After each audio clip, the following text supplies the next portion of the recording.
적절할지는 모르겠지만 한국의 속담 가운데 이런 말이 있습니다. 개구리가 올챙이 쪽을 잊어버렸다.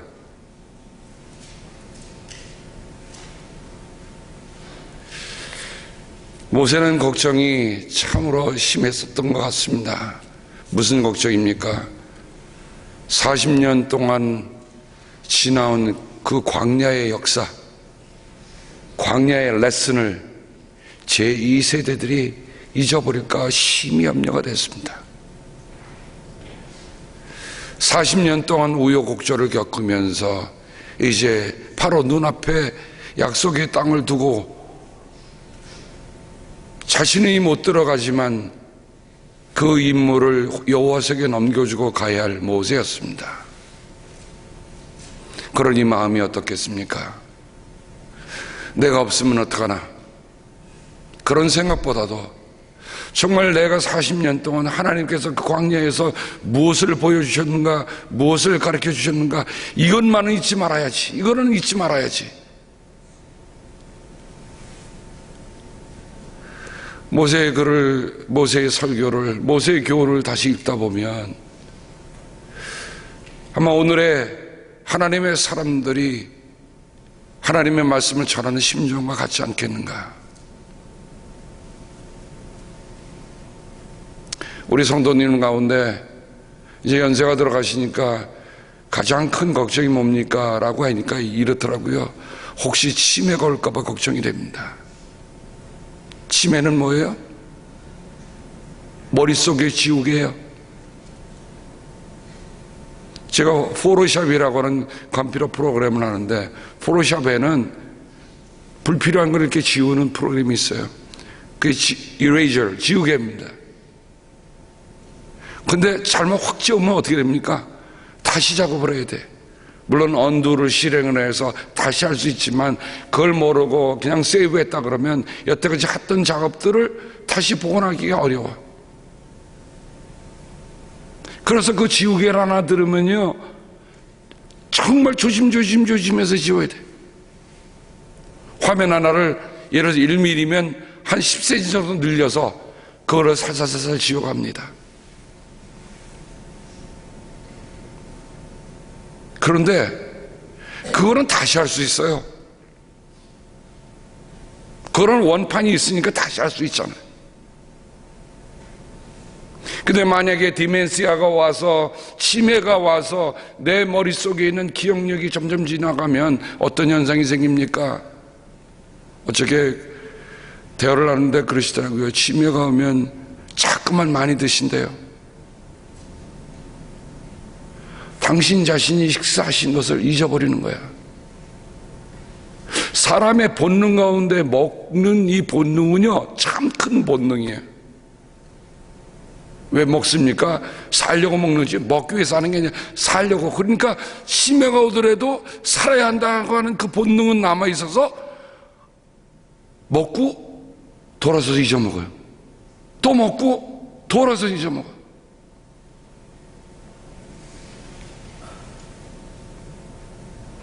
아무리 나라를 지도했던 대통령이라 할지라도 치매가 오니까 어쩔 수가 없더라고요. 그래서 미국에서 가장 활발하게 연구운동이 됐던, 연구기금이 모아지고 연구운동이 됐던 것이 치매입니다. 레이건 대통령이 그 병에 걸려서. 국민들이 그를 존경하고 너무 사랑하니까 그가 그렇게 가는 게 너무 안타까워서 사람들이 도네이션을 하고 재단을 만들어서 그 연구를 해서 했는데도 아직 그렇게 썩 이 문제는 이렇게 해결해야 된다라고 하는 어떤 결과가 아직 손에 잡혀지진 않아요. 여러 방법은 있겠지만 여러분, 육신의 치매라고 하는 것도, 육신의 건망증, 육신의 망각증이라고 하는 것도 이처럼 우리에게 안타깝고 어렵지만 모세는 뭐를 얘기하는 겁니까? 영적인 치매 걸리지 말라는 거예요. 여러분, 육신의 치매는 돌보는 사람들이 있어서 괜찮은데, 영적인 치매는 자기의 영혼에게 가장 심각한 치명상을 입힌다는 거예요.